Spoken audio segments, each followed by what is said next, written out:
Na semana dos 200 anos da independência, a Brasil Paralelo lançou uma nova edição da maior série já produzida sobre a história do Brasil para revelar a versão não contada nas novelas e nas escolas. Acesse agora ultimacruzada.com e saiba mais. De onde surgiu isso? Por que é retratado ele dessa forma tão pejorativa? Essa caricaturização, eu acho que ela piorou muito. Existia já, por exemplo, nos jornais, nas charges, isso desde um pouco depois da época que a família real chegou, isso de certa forma já existia pelo próprio comportamento do monarca e também porque no Brasil, durante 300 anos, né, de colonização, um monarca português nunca tinha pisado aqui. E essa proximidade de Dom João com o povo, inclusive, criou essa familiaridade que permitia isso num sentido, às vezes, até de piada, de brincadeira. Só que isso, digamos assim, piorou muito depois da República. Porque na República houve um desejo mesmo de desacreditar toda a herança histórica do Brasil ligada à monarquia. Então, houve um incentivo a isso. Um processo para poder legitimar, inclusive, a República e esquecer-se da monarquia. Só que é uma coisa tão impossível de fazer que até o hino que os republicanos escolheram como hino nacional brasileiro, ele começa falando, ouviram do Ipiranga as margens plácidas. Sim. Começa falando de Dom Pedro, né? Não fala diretamente, mas fala, ouviram, né? Eu até brinco com os alunos, eu falo, o sujeito oculto aí, né? Quem ouviu, né? Então, não tem como não fazer essa referência, né? A começar pelo fato de que o nosso hino nacional, ele foi a música tocada na ocasião da coroação de Dom Pedro II. A música já existia, o que é nosso hino nacional hoje. Essa questão de Dom João, então, eu costumo sempre dizer que foi ele, na verdade, que fez essa independência. Napoleão deu o pontapé inicial. Sim. Napoleão, inclusive, vai dizer no seu diário, quando Napoleão estava exilado na ilha de Santa Helena, ele disse assim, que a única amargura que ele levava para o túmulo era de ter sido enganado pelo Bragança. O Bragança é Dom João. Olha só. Então, quer dizer, os outros monarcas, ele dominou, ele invadiu o território, ele destronou, mas o Bragança, que era considerado um sujeito assim muito bonachão, muito sossegado, esse foi justamente o que tapeou Napoleão, a ponto de tomar distância nos navios. Ele mediu a distância onde tiros de canhão não alcançavam e ele pediu para os navios esperarem. Né? E quando Napoleão chega no alto de Santa Catarina, né, para descer até o porto de Lisboa, Napoleão já vê os navios ao longe, onde Dom João, inclusive, manda que a tripulação acene com os lenços para Napoleão. E aí, literalmente, Napoleão ficou a ver navios, né, porque ele não pôde fazer nada, ele não pôde alcançar Dom João. Inclusive, Napoleão ele tinha um plano, sim, de vir atrás de Dom João. Por isso que Dom João, quando chega no Brasil, ele se estabelece na Bahia, fica 3 meses. Os baianos queriam que Dom João ficasse lá, porque queriam que o Nordeste recuperasse a pujança que teve nos primeiros anos, né? Porque em 1763 a capital foi transferida de Salvador para o Rio, com a descoberta do ouro em Minas Gerais, então houve esse deslocamento para o Sudeste. E os nordestinos tinham essa esperança, né, de que o Nordeste tivesse essa importância, fizeram de tudo para Dom João ficar. Dom João, para agradar os nordestinos, ele despachou da Bahia, ele tomou algumas decisões, fez algumas nomeações, inclusive investiu na cidade de Salvador, ele investiu Santo Antônio como almirante, né, porque eles tiveram um perrengue danado na viagem vindo para cá. A embarcação anal de Dom João quase naufragou. Dom João fez uma promessa a Santo Antônio, que é um santo português, e disse para Santo Antônio que se chegasse são e salvo, ele daria patente de almirante e o salário de almirante. Tanto é que Santo Antônio recebeu. O salário de almirante foi pago para Santo Antônio até a proclamação da República. Com a República foi cortado, né? Santo Antônio deixou de ser funcionário do Estado, né? Mas ele mandava pagar esse salário para a própria igreja lá de Santo Antônio, Salvador. Olha só. Né?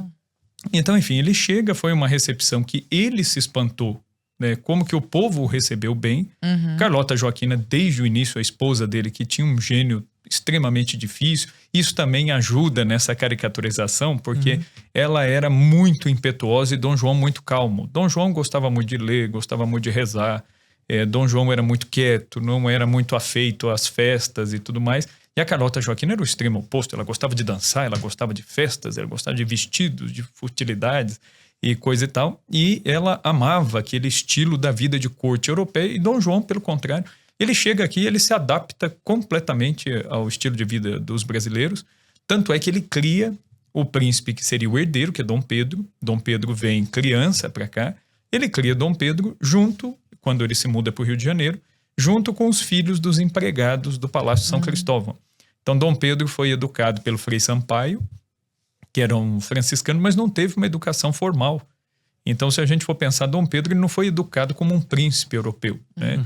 E por isso explica o fato de que ele andasse sem a fardeta, né, que era a roupa própria dos príncipes. Ele andava de calça e camisa, com a camisa aberta, parava para beber alguma coisa com o povo na rua, andava a cavalo para todo lado no Rio de Janeiro, era acessível às pessoas. Então isso, para Carlota Joaquina, era um absurdo, né? Criar um futuro herdeiro do trono desse jeito. Ela considerava, inclusive, Dom Pedro, com razão, um pouco mal educado, né? No jeito dele de falar, um pouco petulante. Bronco, assim. Bronco, enfim, né?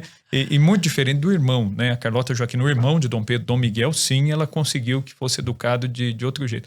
Mas Dom Pedro, houve uma identificação quase que imediata do povo brasileiro com ele. O próprio Dom João, quando teve que partir do Brasil, ele partiu chorando. Tudo que ele fez aqui no Brasil, de certa forma, já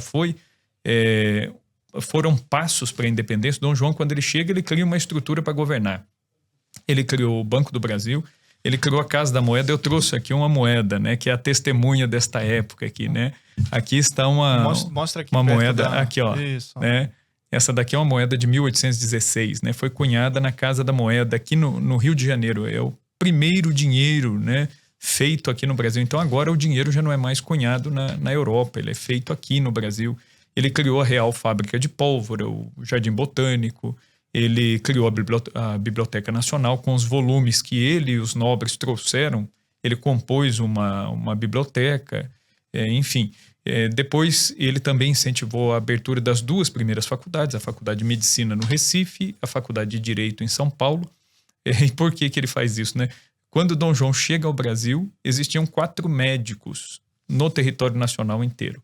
Imagine, para esse tamanho de território, né, 4 médicos, sendo que desses 4 médicos, 2 deles tinham os estudos incompletos, não haviam conseguido terminar os estudos completamente. Então, por isso explica o porquê que essa medicina popular, indígena, até essas curandeiras aqui se proliferaram tanto, porque não tinha, simplesmente não tinha. Foi se passando, né?